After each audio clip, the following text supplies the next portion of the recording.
So what are you guys? We're the Swartwood family! Hi guys, this is John from Swartwood. I don't really know if this will work very well, but we can give it a try. So I had a request to do a quick proof, pseudo proof at least, of a rotation thing. So why don't we go ahead and do that? So let's set up our axes and then look at it this way. So let's assume our axis here is rotated, maybe by some angle theta.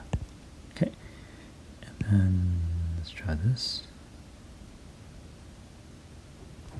There are a lot of different ways to show this. One way I personally like is if you take some point here. Okay, let's just look at this guy with respect to the original coordinate system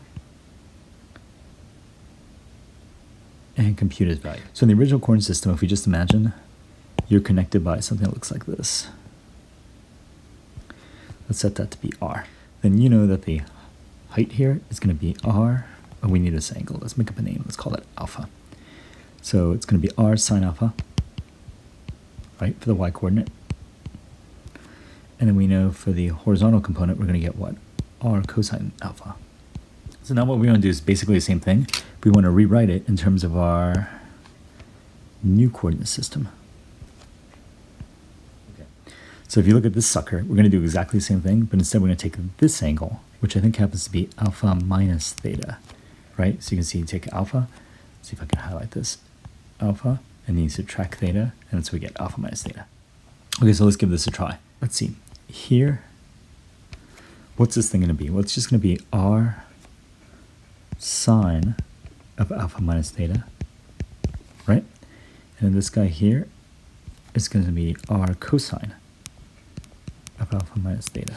So all I want to do is just rewrite those. So let's write that. And by the way, we should give these guys names. So let's say r cosine alpha minus theta, we're just going to call x prime in our new coordinate system.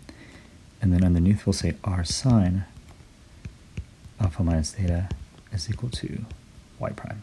And so really all we want to do is just expand this out. So we have r, and let's do cosine. So it's going to be cosine alpha cosine theta plus sine alpha sine theta.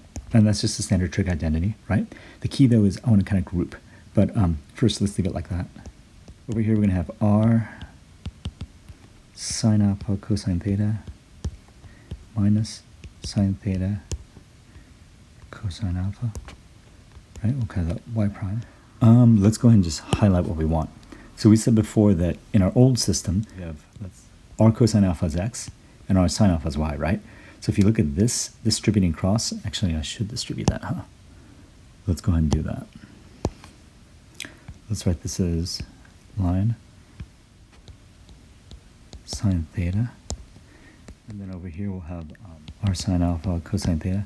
One thing we want to do here is notice that whenever he picks just a random point, that theta is going to, sorry, the alpha is going to change, but that theta is fixed. So in a way that theta is more important, and it's going to be our link between one system and another. All right, sorry, it's a bit slow. So if we have here r cosine alpha is equal to x, then that means r cosine alpha is equal to x, and r sine alpha is equal to y, right? So we're going to rewrite that and take that down to be, let's see, this guy here, which is basically going to be x cosine theta plus y sine theta is x prime, right? Now we're going to do the same thing, but let's just do it over here. So again, r sine alpha is going to be y, and r cosine alpha is going to be x, right? So we're going to get something that looks like y cosine theta minus, and this guy over here, x sine theta is going to be y prime. So our x component is given by this guy, and our y component is given by that guy. Really not too bad, right?